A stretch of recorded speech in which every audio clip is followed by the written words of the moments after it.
¿Qué tal, profesora? Buenas tardes. Hoy le voy a hablar de la teoría keynesiana. ¿Qué es el keynesianismo? Es una de las teorías económicas más conocidas a nivel mundial. Su principal característica es que apoya el intervencionismo del Estado, al igual que se centra en aumentar el gasto público para estimular la demanda agregada y así aumentar la producción, inversión y empleo. Debe su nombre al economista británico John Maynard Keynes, que centró su carrera en estudiar los agregados económicos y los ciclos económicos. Para muchos fue el economista más importante del siglo XX. ¿Cómo surge esta teoría? Surge a base de la experiencia práctica de tres momentos clave del siglo XX. La primera posguerra de 1920, en la cual Inglaterra entra en crisis, y la medida liberal fue bajar los salarios, aumentar los impuestos, reducir las obras públicas, eliminar el seguro de desempleo para esos trabajadores desempleados, a lo cual Keynes les dice que el Estado debe de regular la economía, pero los liberales le dicen que no. El segundo es el crack de la bolsa de 1929. El Estado debe de ser el regulador de la economía, en el cual hay 13 millones de desocupados. Entra el presidente Roosevelt y es el que comienza a implementar varias medidas de Keynes. Y la segunda posguerra en 1945. Uno de los conceptos más relevantes es los ciclos económicos, uno de los principales enemigos de John Maynard Keynes. El ciclo económico es el movimiento ascendente y descendente periódico pero irregular de la actividad económica. Inflación, desempleo y PIB son sus principales variables, que Keynes dedicó gran parte de su vida a estudiarlas. El punto central de su propuesta, estimular la demanda agregada, es el total de bienes y servicios demandados por un país a un determinado nivel de precios en un determinado periodo de tiempo. Afirma que el libre juego entre la oferta y la demanda no produce por sí solo el pleno empleo. La palanca para mover la economía es el presupuesto del Estado, que es la política fiscal.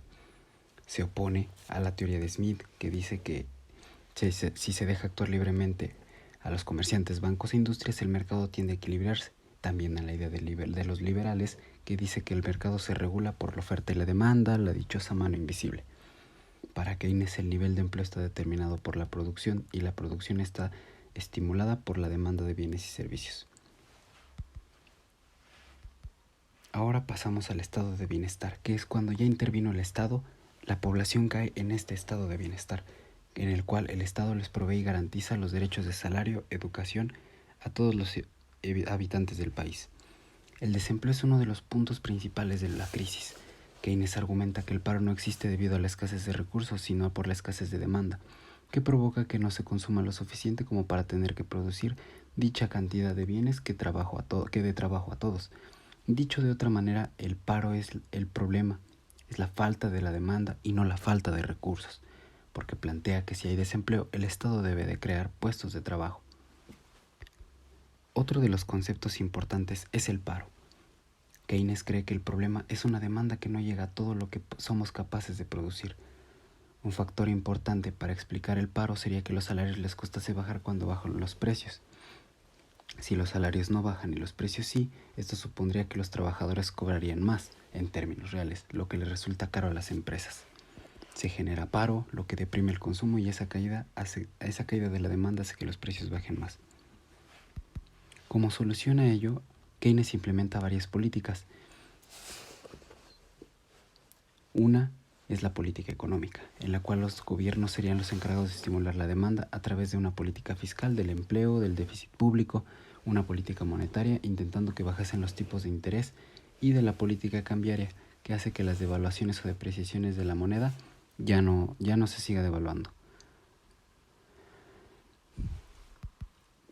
Y una de las aplicaciones en la actualidad es que el economista Paul Krugman, que es Premio Nobel de la Economía en 2008, considera que el aumento en el déficit fiscal promovido por la administración de Obama llegó a ser cercano al 10% del PIB en 2009 y superior al 8% en 2010 y 2011. Fue crucial para superar la crisis. Dentro de estos tiempos, la pandemia del COVID-19 ha dejado varias secuelas en la economía. El Banco Central en México, aunque autónomo, procedió a esta dirección y recortó a 6% la tasa de interés en referencia. También se unió Canadá, Noruega, Australia, Brasil, Chile, quien también han adoptado políticas de reducción de tipos. Para ello, salvar su economía.